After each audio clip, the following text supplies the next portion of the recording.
ከሞኝ ደጃፍ ሞፈር መቆረጡን ቀጥሏል። መቼም አባቶቻችን እነዚህ ምሳሌ አነጋገሮች ፓክድ አድርገው ያስቀመጡት ለዛሬ ዘመን ይመስለኛል። እየመዘዝን ዝም ብለን ልክክ ብቻ። ሞኙ ማን፣ ደጃፉ የት፣ ሞፈሩስ የት አለ፣ ቆራጩስ ማን ነው የሚለውን እንደሚከተለው አብራራለሁ። ሞኙ እኛ፣ ደጃፉ ሀገራችን፣ ሞፈሩ አቶ ግርማ ዋቄ ሲሆኑ ቆራጯ ደግሞ ኡጋንዳ መሆኗ ነው።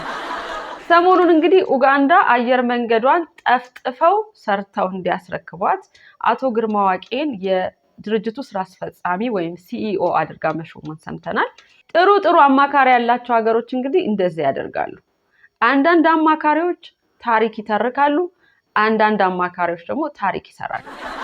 በነገራችን ላይ ኡጋንዳ ለአቶ ግርማ ዋቄ በዝርዝር ያስረከበቻቸው የስራ ድርሻ ያለ ሲሆን ከነዚህ መካከል ግን አማካሪዎቹን በእጅጉ የሚያስመሰግናቸው ተተኪ ማፍራት የሚለው ነው።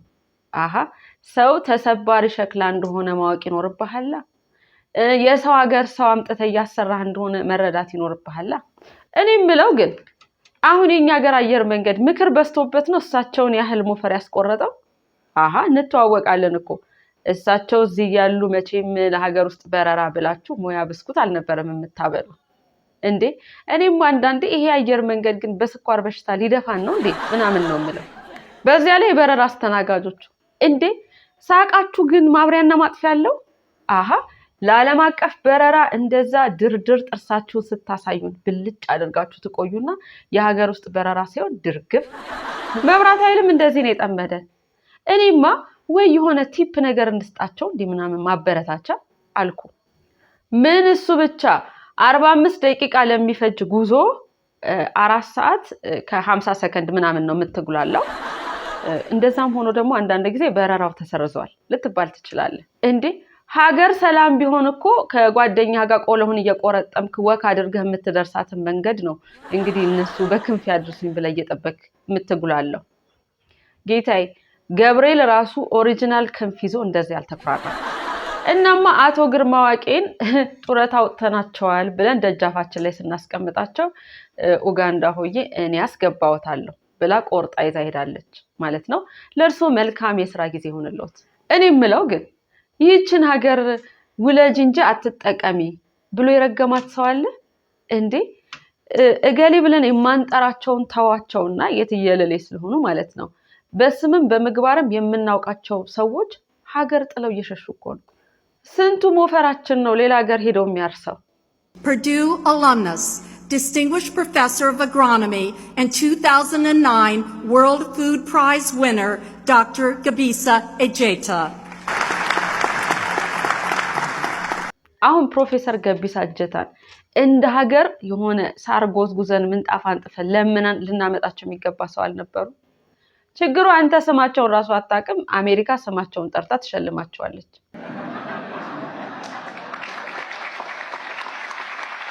እናማ አንድም ስንት ገበሬ በእግሩ ሄዶ ስንት እናት ቆንጥር ቀዷት የተሰራውን ሞፈር እንደዋዛ በየደጃችን ጥለን ነው አሁን ማረሻ ያጣ ነው፣ በረሃብ የተቀጣ ነው ለማለት ነው።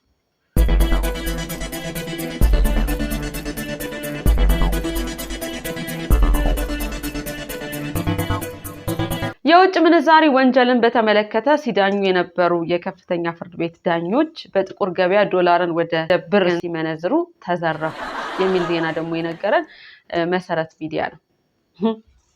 የዳኛ ጉዳይ ስለሆነ ሳቃችሁን ብታፍኑ ጥሩ ነው። እኔ እዚህ ውስጥ የለውበትም፣ ምክሬ ነው።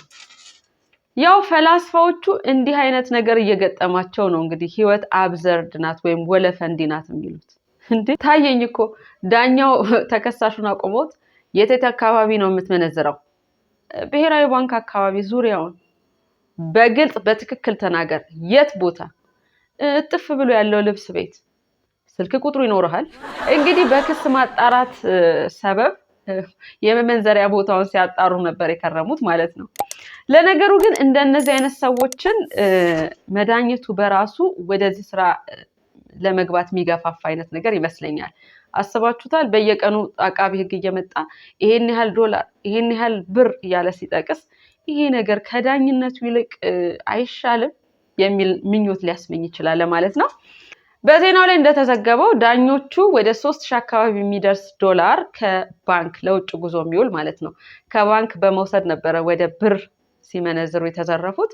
እኔ እዚህ ጋር ግን ያልገባኝ ነገር ለውጭ ጉዞ ዶላር ከተቀበሉ በኋላ ወደ ብር የመነዘሩት ነገር ነው። እንዴት ነው ነገሩ? ጉዞ ከኢትዮጵያ ወደ ኢትዮጵያ ነው እንዴ? ሌላ ሀገር በብር መገበያየት ስለማይቻል በብር የምንገበያይበት ሀገር ስለሌለ መስሎኝ ዶላር የሚሰጠው። እንግዲህ እንኳን ሌላ ሀገር አይደለም እዚህ ሀገር ውስጥ ሆነው ራሱ በዶላር የሚገበያዩ በብር አንገበያይም የሚሉ ድርጅቶች ሞልተዋል።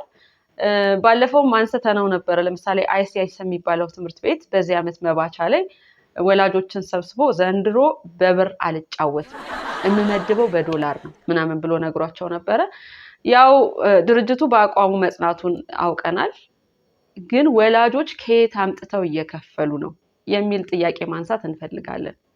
ያው እንደሚታወቀው እዚህ ሀገር እንግዲህ እግዚአብሔር ይወቀው እያለ የምናልፋቸው በርካታ ጉዳዮች አሉ። እናም እግዚአብሔር ይወቀው። እንግዲህ ዳኞቹ እስከዛሬ በምናብ የሚከታተሉትን የምንዛሬ ወንጀል ታሪክ በአካል በመገኘት ተከታትለውታል። ከተያዙ ግን ከዳኝነት ወንበራችን ወርደን በትክክል ቦታ ላይ ምን እንደሚከናወን ለማየት ያደረግነው ነው የሚል ማምለጫ ማዘጋጀት የሚችሉ ይመስለኛል። ከዚያም እንዲህ ነውና ወደ ህዝቡ ወርዶ መስራት ምናምን ተብለው ሊሸለሙ ሁሉ ይችላል።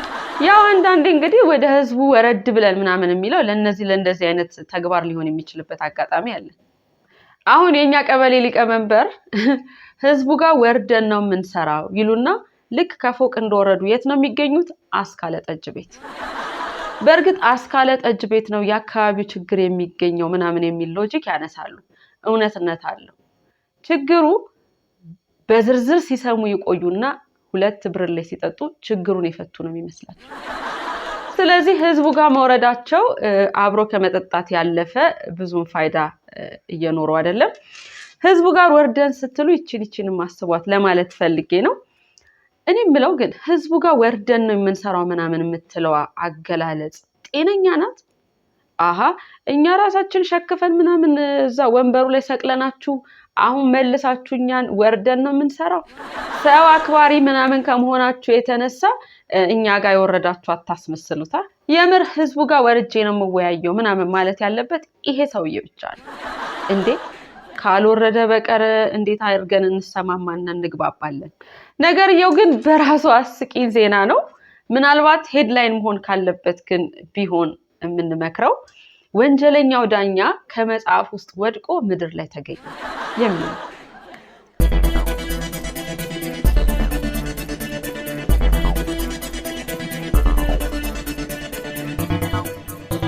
የፕላስቲክ ከረጢቶች ከትልቅ እስከ ትንሽ ከስስ እስከ ወፍራም በጠቅላላ የዕቃ መያዣ ላስቲኮች ተከልክለዋል ከኮንዶም በስተቀር።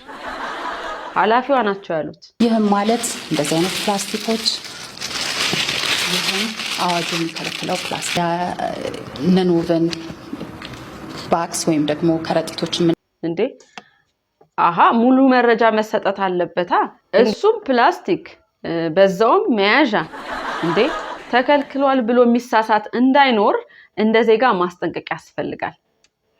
እኔ ግን ለምንድነው ከህጉ በፊት ሙሉ ማስገንዘቢያው ያልቀደመው? ለምር ህጉ ከመተግበሩ በፊት ግን ለማህበረሰቡ በቂ ገለጻ መደረግ የለበትም እንዴ? ደግሞ ከወጣስ በኋላ ለአንድ ጊዜ መጠቀሚያ የሚውሉ ፕላስቲኮች የሚል ማደናገሪያ ሐሳብ መክተት ምን የሚሉት ነገር ነው እንዴ? አሁን መንገድ ላይ ይይዙንና እኮ ለአንድ ጊዜ መጠቀሚያ የሚውል ፕላስቲክ ይዛችሁ ተገኝታችኋል ሲሉን እኔ ለአንድ ጊዜ አይደለም ደጋግሜ ነው የምጠቀምበት እያለን የምንከራከረው። እውነት እኮ ነው። አሁን እናቴን ለአንድ ጊዜ መጠቀሚያ ብትሏት የዛሬ 4 ዓመት የወንድሟ ልጅ ሙዝ ያመጣበትን ፌስታል አውጥታ እኔ ይሄው ከዛሬ 4 ዓመት ጀምሮ እስካሁን ተጠቀምበት ነበር ልትላችሁ ትችላለች። እኔ በዚህ ፌስታል ክልከላ የምታሳዝነኝ እናቴ ናት። ፌስታል ከመውደዷ የተነሳ ፌስታሎቹን አጣጥፋ የምታስቀምጥበት ሌላ የፌስታል ሳጥን አላት፣ እንደ ትሬዠር ቦክስ ማለት ነው። ምናልባት ፌስታል በዚሁ የሚጠፋ ከሆነ ግን ቅሪታ አካሉ በብቸኝነት የሚገኘው እሷ ጋር ይመስለኛል። እኔማ ቤት ለቤት ፍተሻ ሊደረግ ይችላል እባክሽ አሽሺ ብላት በእጄ ልትለኝ አልቻለችም። እኔም ምለው ግን እኛን ፌስታል ከያዛችሁ ከ2000 እስከ 50000 ትቀጣላችሁ ምናምን እያላችሁ የምታስቦኩን ለምን ከአምራቾቹ ጋር ጨርሱ ነው ወይስ እኛ ቤታችን በብላክ ምናመርት ነው የሚመስላችሁ? አሃ ደግሞ እኮ የቅጣቱ መጠን መራራቅ 2050 50 የሚቀጣው ፌስታል ለብሶ የተገኘ ሰው ነው። በነገራችን ላይ አንድ ነን ውቨን ባግ የሚባለው ስንት እንደሚሸጥ ታውቃላችሁ? 50 ብር። በእርግጥ መስሪያ ቤቱ እሱንም ከልክያለሁ ብሏል። እኔ አሁን ባለቤቴን ከውጭ ስትመጣ ዳቦ ገዝተና ካልኩት የ100 ብር ዳቦ ይገዛል፣ የ50 ብር ከረጢት እንዲሁ ማለት ነው። በ50 ብር ከረጢት የ100 ብር ዳቦ ይዞ ይመጣል።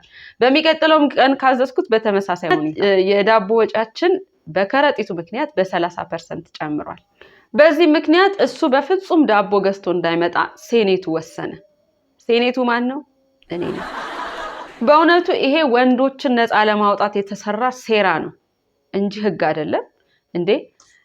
ሽንኩርት ይዘግባ ምናምን ስንላቸው እኮ ፌስታል ተከልክሏል፣ በኪሴ ይዤልሽ ልምጣ እያሉ እየመለሱልን ነው። በእርግጠኛ ሚስቶች መላ ምናጣ አይመስለኝም። ስለዚህም በጃኬቶቻችሁ የስረኛው ገበር ውስጥ ከረጢት ለመስፋት አስበናል። ብቻ የዚህ የፕላስቲክ ከረጢት ክልከላ ጉዳይ አሁንም ድረስ ያልጠራ ነገር ያለ ሲሆን በተለይ ግን የተከለከሉት አይነቶች ላይና መቀጣት ያለበት አካል ላይ የሆነ አይነት መጥራት ያለበት ጉዳይ አለ ለማለት ነው። በመራር ዜናዎች ፈገግ እንድትሉ የሚያደርጋችሁ በብቸኝነት ነጋሪ ሚዲያ በዜና በፈገግታ ነው። ሁሌም እንደምንለው ፈገግታችንን አይንሳን። ፈገግታችን ለብዙዎች እንዲዳረስ ብዙዎች ቤተሰቦቻችን እንዲሆኑ ላይክ፣ ሼር፣ ሰብስክራይብ አድርጉ።